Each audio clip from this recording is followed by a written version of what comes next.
बात को बहुत ध्यान से सुनना। श्रीपाद कह रहे भजन को इससे नहीं तौला जाता कि करोड़पति बन गए तो भजन का लाभ बहुत मिल गया, या भजन शुरू किया तो तुम दरिद्र हो गए। बोले देखो भजन फला नहीं, जिस दिन से वृंदावन गए सत्संग सुना उसी दिन से सब चौपट हो गया। दोनों बातें समझना।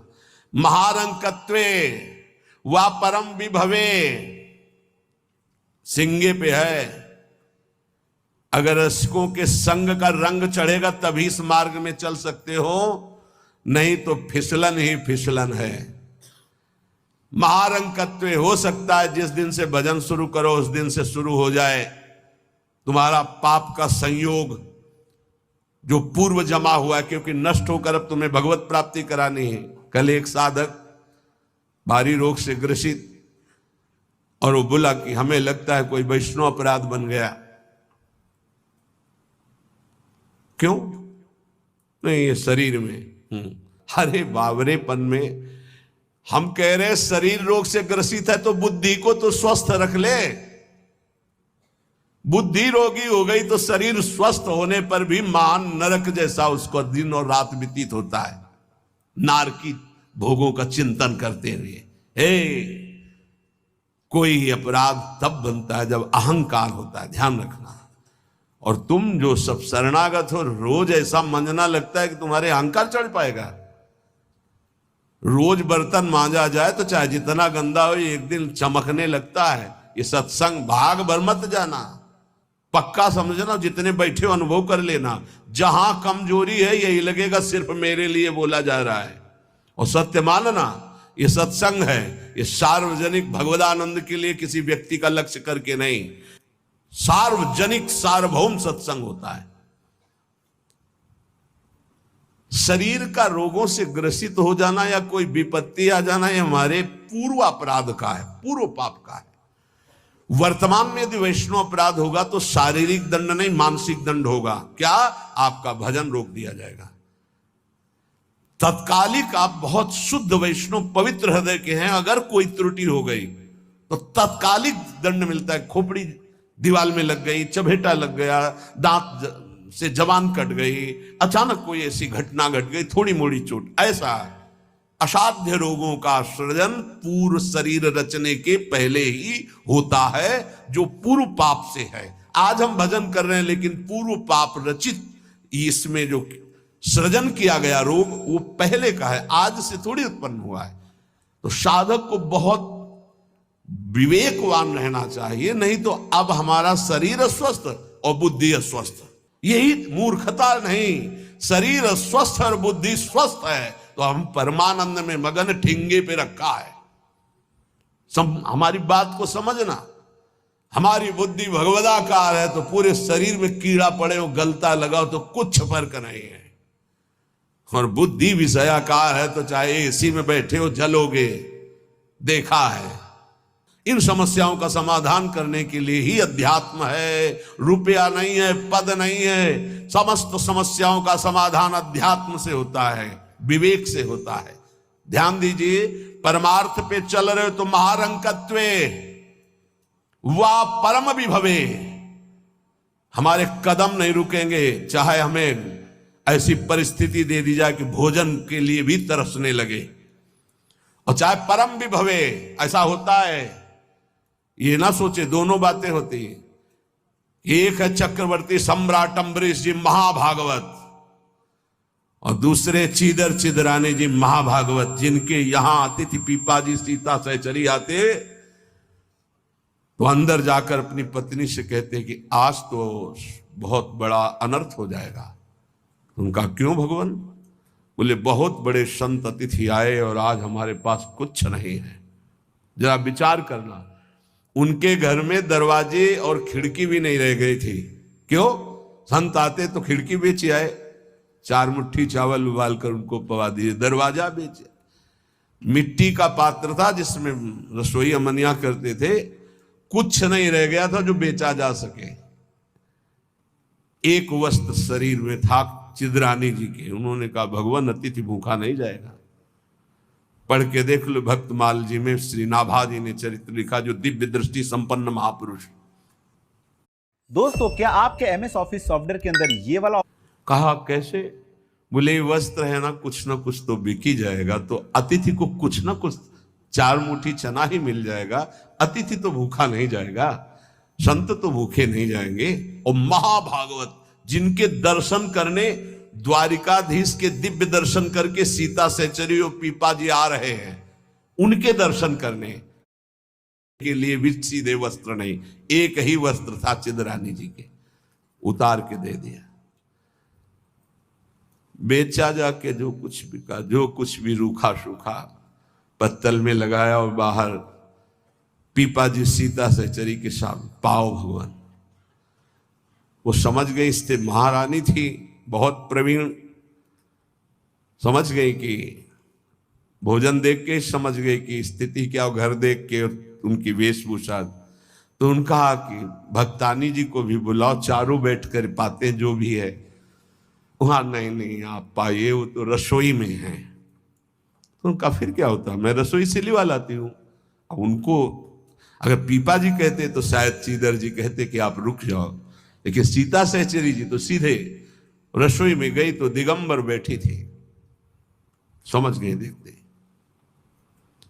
अंदर घर का हाल देखकर उनको आंसू आ गए, क्योंकि महारानी रह चुकी है वो स्वयं, तो परम वैराग्य से रहती थी, टाट लगा के। महारानी होते हुए भी टाट लगा करके भगवान की भक्ति में। सीता सहचरी जी बहुत ही ज्ञान संपन्न देवी, देखते ही उनको समझ में आ गया कि वो अकिंचनता की हद है इनके घर में, खाने के लिए दाना नहीं, कहीं कुछ नहीं। और तो उन्होंने कहा, देवी तुम निर्वस्त्र कैसे बैठी हो? तब उन्होंने कहा, अरे हमने सुना था आप द्वारिकाधीश के दर्शन करके आ रही, तो जब मिलेंगी तो रूप माधुरी का वर्णन करेंगी प्रभु की। क्या इस नासवान शरीर की चर्चा चला दी? जब पैदा हुआ था तो आभूषण और वस्त्र पहन के थोड़ी हुआ था, दिगंबरे हुआ था, और जब जाएगा तो जला दिया जाएगा। बीच में अगर दिगंबर है तो क्या फर्क पड़ता है? बाहर आई और पीपा जी से कहा, इनकी निष्ठा के आगे हम लोग कुछ नहीं है। उनको था कि राज सुखों का त्याग करके कष्ट पूर्वक भगवान का भजन करते हैं, ये अद्वितीय रहनी है। पर उन्होंने कहा जो चीदर चिदरानी जी की रहनी, उसके सामने हम कुछ नहीं है। पूरी स्थिति बताई तो पीपा जी कांप गए। ऐसी स्थिति देखो, महारंकत्वे अम्बरीश जी चक्रवर्ती सम्राट परम विभवे, ये भक्तों में दोनों स्थितियां पाई जाती। इन स्थितियों से भक्ति का कोई संबंध नहीं, ये पूर्ण पुण्य का संयोग बनता है तो मान वैभव संपन्न है। एक अकिंचन भाव से रह रहा है, नहीं है उसके पास, तो ये भक्ति से तुलना नहीं की जा सकती। इसकी भक्ति कमजोर है, इसके पास वैभव नहीं, उसकी भक्ति बहुत जोर है क्योंकि उसके पास वैभव नहीं। महारंकत्वे वा परम विभवे, भक्ति से इसकी तुलना ना की जाए कि उनकी भक्ति जोर की है, खूब सुख संपन्न है, और उनकी भक्ति रंग नहीं ला रही। देखो खाने पीने की भी व्यवस्था नहीं, भक्ति का रंग अलग होता है। देखो चीदर चिदरानी जी और देखो अम्बरीश जी, दोनों महाभागवत, एक चक्रवर्ती सम्राट और एक खाने को भी नहीं, दोनों महाभागवत। ऐसे ही आप जब भक्ति के मार्ग में उतरे तो महारंकत्वे हो सकता है, ऐसी परिस्थिति आ सकती है, हिम्मत मत हारिए। ये जरूर ध्यान रखिए कि अखिल विश्व ब्रह्मांड की रचना एक पलक झपकते जिस मालिक ने की उसका मैं दास हूं। ऋषि मेहता जी का भात द्वारिकाधीश ने स्वयं भरा और सब जानते हैं सोने चांदी की वर्षा करवा दी। उनके लिए कोई दुर्लभ बात है क्या? वाह बहुतरे सुखे वा दुखे, भक्ति मार्ग में चल रहे तो हो सकता है सुख विधान चालू हो जाए, हो सकता है दुख विधान चालू हो जाए। ये बीमारी, ये परेशानी, बहुत इसमें हिम्मती चाहिए और सत्संगी चाहिए, तभी आप निकल पाओगे, नहीं तो फिसल जाओगे पक्का। ये मार्ग परम पद का है, 84 लाख योनियों से मुक्त होना खिलवाड़ नहीं है। इस जेल से भागने के लिए कोई भी दरवाजा नहीं, एकमात्र मनुष्य दे, और मनुष्य दे सत्संग के द्वारा इससे निकल सकते हो, अन्यथा कोई उपाय नहीं। साधन को हरि भजन है, कै सत्संग सहाय। सुखेवा दुखेवा, बहुत हिम्मत। भारी से भारी सुख का विधान मिल सकता है, नाम मत छोड़ना, भजन मत छोड़ना कि हमारी पूर्ति हो गई, जो चाह मिल गया। फिर भी फंस जाओगे। और दुखेवा, अरे जब से भजन शुरू किया बड़ा दुख आना शुरू हो गया। नहीं, ये मार्ग की सुख दुख वृत्तियां, इनमें अपने परमार्थ को मत रोक देना, आगे बढ़ो। एक आगे ऐसा स्थान है जो सुख दुख दोनों से परे महान परमानंद स्वरूप है। ये छोटी छोटी वाटिकाएं हैं, कहीं सुख की कहीं दुख की, भ्रमित मत होना। यशस्वी बहुले था अपयशस्वी, हो सकता है तुम्हारा भजन ठीक चल रहा है, यश शुरू हो गया, और या हो सकता है अपयश शुरू हो गया, दोनों बातें, निंदा होने लगी।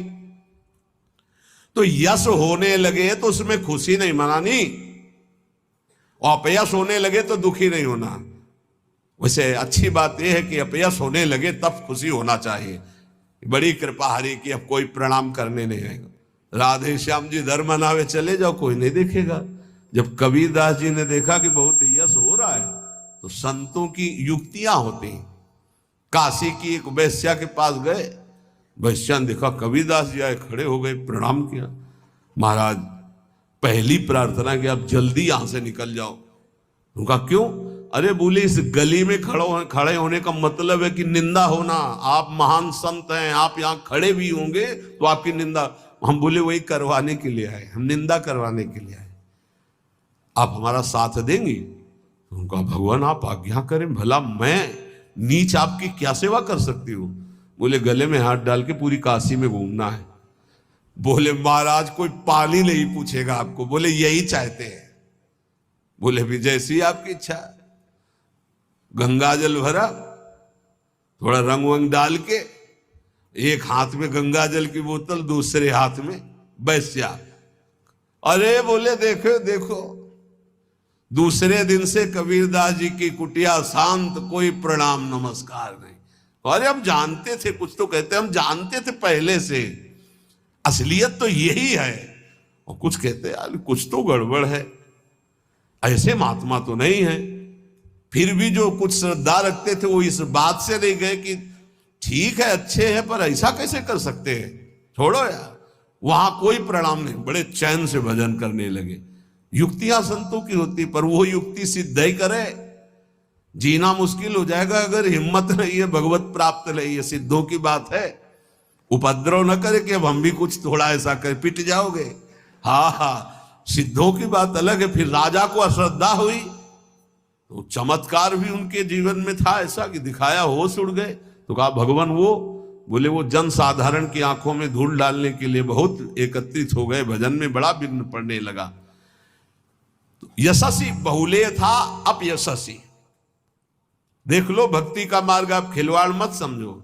महारंकत्वे व परम विभवे, मेरे कदम नहीं रुकेंगे, चाहे भिखारी बना के रखो, चाहे चक्रवर्ती राजा बना दो, सुख दे दो या भारी दुख दे दो, कदम नहीं रुकेंगे आपकी तरफ से। यशस्वी बहुले था अपयशस्वी, चाहे यशस्वी बना दो चाहे निंदा कराने, खूब निंदा कराओ, हमें मार निंदा हो तो भी हमारा मार्ग नहीं रुकेगा। आगे मणुआ लोस्ट्रे, चाहे मणि दे दो और चाहे माटी के घरौंदे पे रखो, हमें कोई फर्क नहीं पड़ता। महलों में रखो चाहे झोपड़ी में वास दो। सुहृदे परम व द्वेष्यति, सब लोग हमें प्यार करें या सब हमसे द्वेष करें, कोई फर्क नहीं पड़ता, हम अपने मार्ग पर चलेंगे। समा दृष्टि नित्यम मम भवति वृंदावन जुषा, मैं ऐसी सम दृष्टि रख के चलूंगा। हे वृंदावन धाम, मुझे सामर्थ्य प्रदान करो कि मेरे कदम किसी भी स्थिति में लड़खड़ाए नहीं। ये बहुत बड़ी बात है। बिना इस बात के आए बात की बात में नहीं पहुंचा जाता। ये बहुत हिम्मत की बात है, ये शूरवीर का मार्ग है। दुख आवे या सुख, संपत्ति आवे या विपत्ति, यश आवे या अपयश, महलों में रखे चाहे झोपड़ी में, हर स्थिति में हमारी भक्ति में कभी नहीं होने वाली ये निष्ठा रखे। यहां ऐसी भक्ति बहुत कम है, बहुत कम है। इसीलिए खूब सत्संग सुनो, जितना विश्वास दृढ़ करोगे उतनी भक्ति महान होगी। बिन विश्वास भगति नहीं ते बिन द्रवहि न राम, और राम कृपा बिन सपने जीव न लह विश्राम। हित ध्रुव जो विश्वास है तब ही सुधरे बात, ना तरु माया पंथ में फिरे जो टक्कर खात। और ये स्थिति समत्व की तभी आती जब इष्ट में ममत्व हो जाता है। कि अब आपको नहीं छोड़ सकते, चाहे जो कुछ हो जाए प्रभु, चाहे जैसी परिस्थिति हो। संतों की वाणी, इष्ट में अपने सुदृढ़ अनन्यता हो जाना। राधा वल्लभ ध्यान धरोउर, राधा वल्लभ इष्ट हमारे, राधा वल्लभ नाम जपोनित, राधा वल्लभ ही में धारे, राधा वल्लभ जीवन है मम, राधा वल्लभ प्राण ते प्यारे, राधा वल्लभ नैन बसे, सरस माधुरी होत नहीं छिन न्यारे। परम संत श्री रसिक सरस माधुरी जी कह रहे हैं, राधा वल्लभ का ही नाम हमारी जिह्वा में और राधा वल्लभ का ध्यान हमारे हृदय में, क्योंकि इष्ट हमारे राधा वल्लभ। राधा वल्लभ का हृदय में ध्यान और मुख में नाम, ये आचार्य चरण भी आदेश करते हैं। सबसो हित निष्काम मति, श्री वृंदावन विश्राम, श्री राधा वल्लभ लाल को हृदय ध्यान मुख नाम। जो आचार्य का है, इष्ट उसके अधीन होते हैं, तो हर समय हमारे मुख से राधा वल्लभ राधा वल्लभ राधा वल्लभ। अब सेवक जी महाराज ने हा हरि रा राधा बा वृंदावन सा सहचरी, हरिवंश नाम में चारों की उपस्थिति पाई, इसलिए आदेश करते हरिवंश नाम विसरे न छिन्न, श्री हरिवंश सहाय बल, हरिवंश भरोसे भय निडर, नित गर्जत हरिवंश बल। इसलिए हम वृंदावन नित्य विहार रस के उपासक, आचार्य की आज्ञा और सेवक जी की आज्ञा दोनों मिलाकर, इसलिए हम हर समय जपते रहते राधा वल्लभ श्री हरिवंश, राधा वल्लभ श्री हरिवंश। इष्ट से हमारा इतना अपनापन हो जाए कि शरीर की परिस्थिति, कल हम किसी उपासक से कह रहे थे कि एक बार 24 घंटे में बैठ करके विचार करो, तुम्हारी दोनों आंखें फूट जाएं तो सोचो कैसा लगेगा। सोचो कैसा लगे, भय लगता है ना। तुम्हें कैंसर हो जाए तो कैसा लगेगा। अभी रिपोर्ट आ गई आपकी कैंसर है, बचने की संभावना है, अब कैसा लगेगा। किडनी फेल हो रही है, अब कैसा लगेगा। दिल में समस्या आ रही है, फेल होने वाला है, अब कैसा लगेगा।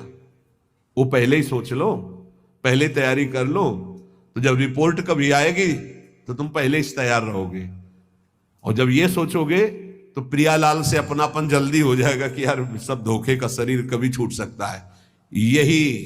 यही चिंतन घोर वैराग्य में हमको जिलाया, यही चिंतन संसार से बिल्कुल अलग रखा, यही चिंतन सब संबंधों की धज्जियां उड़ा दी कि जब इसी का भरोसा नहीं तो किसका भरोसा करें।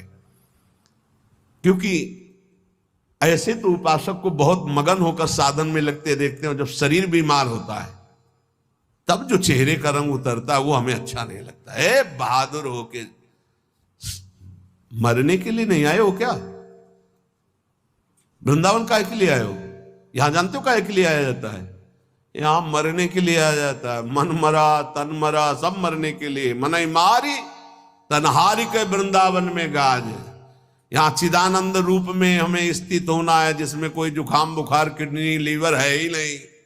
ये सब नहीं है। खूब मीठा खाओ शुगर नहीं होगा, खूब पकवान खाओ लीवर नहीं खराब होगा ही नहीं लीवर है। और खूब मिलता है 56 प्रकार के भोग, कहां श्री जी का उच्छिष्ट, श्री जी के समीप।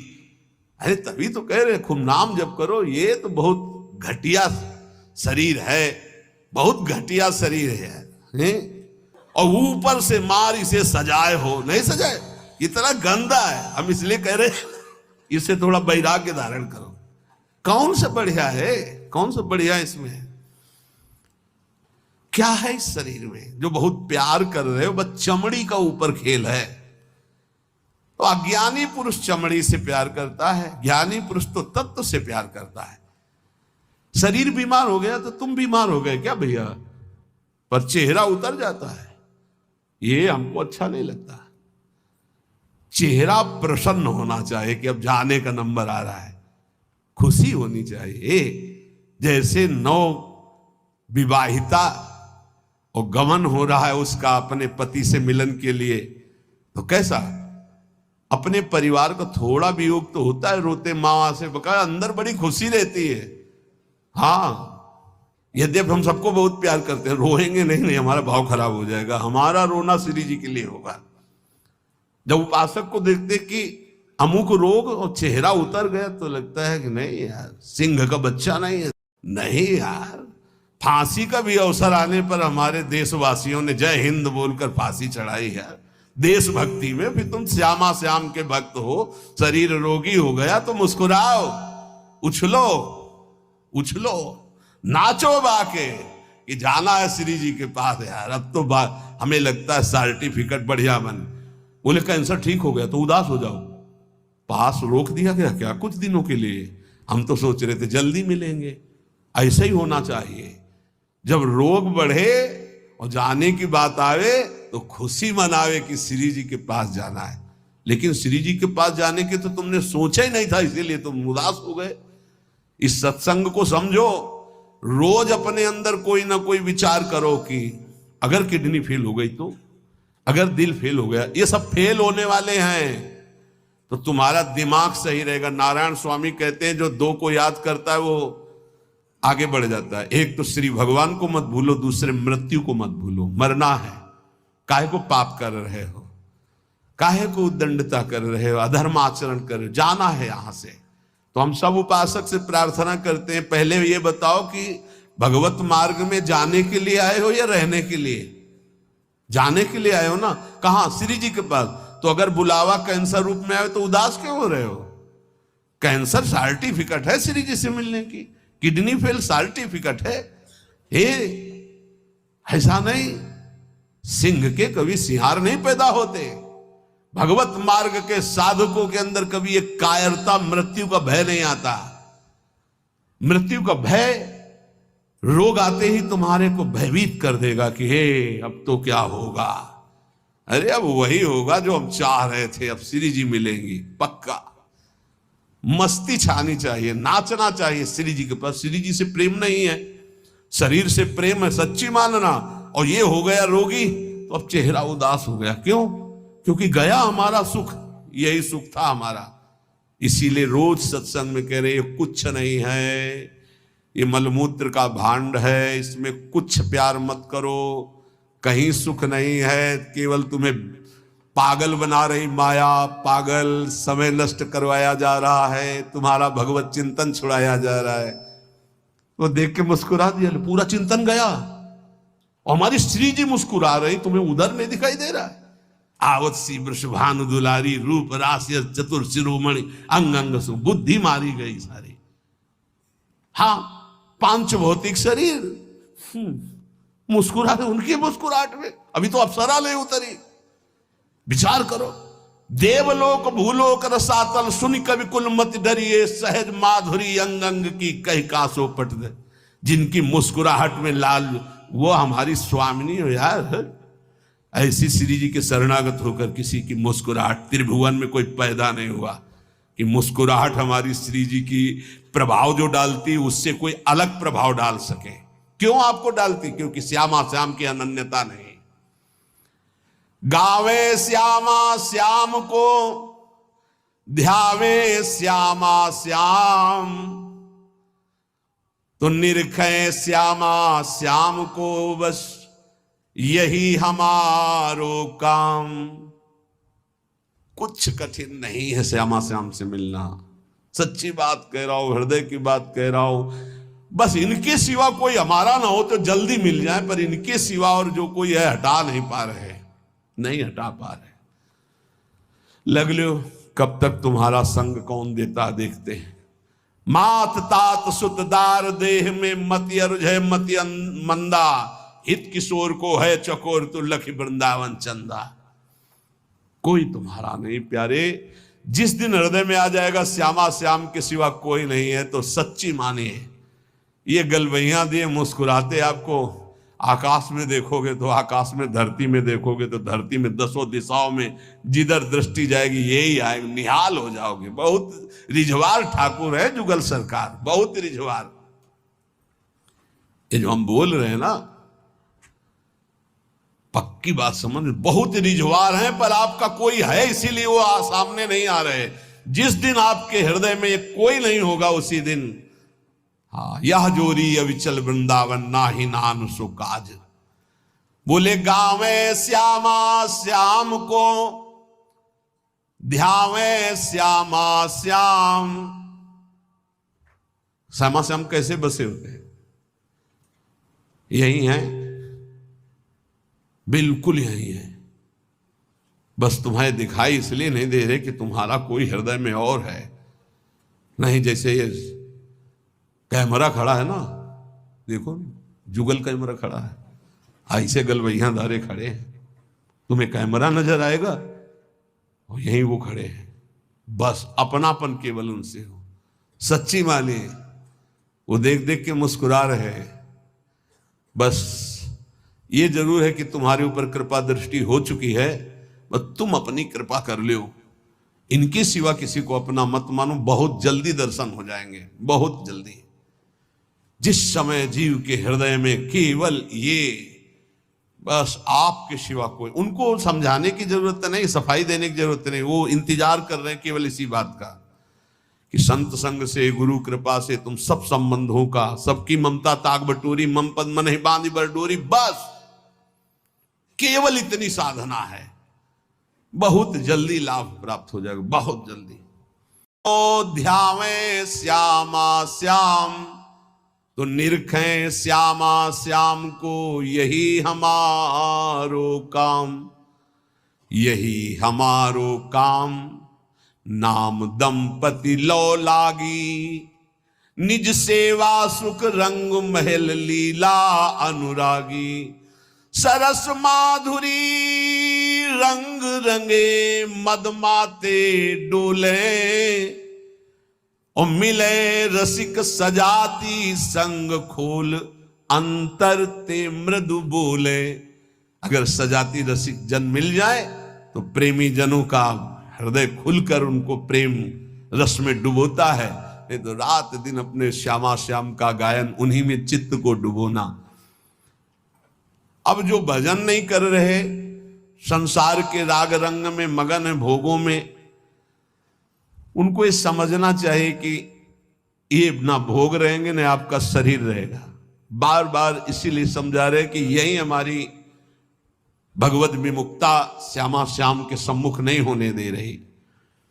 जगत में रहना है दिन चार। एक बड़े जमींदार थे, उस समय मोटरसाइकिल नहीं निकली थी। साइकिल आ जाती थी गांव में तो 20 लोग देखने जाते थे, नई साइकिल आई उनके, तो नई साइकिल लाए थे। पान की दुकान में साइकिल चढ़े हुए गए और बोले पान लगाओ। बोले देखो तुम लगाओ, हम लौट के आ रहे हैं। और जो उन जिनसे मिलने जाना था 5 मिनट की बात थी, वहां मिलने गए, साइकिल खड़ी करके उतरे,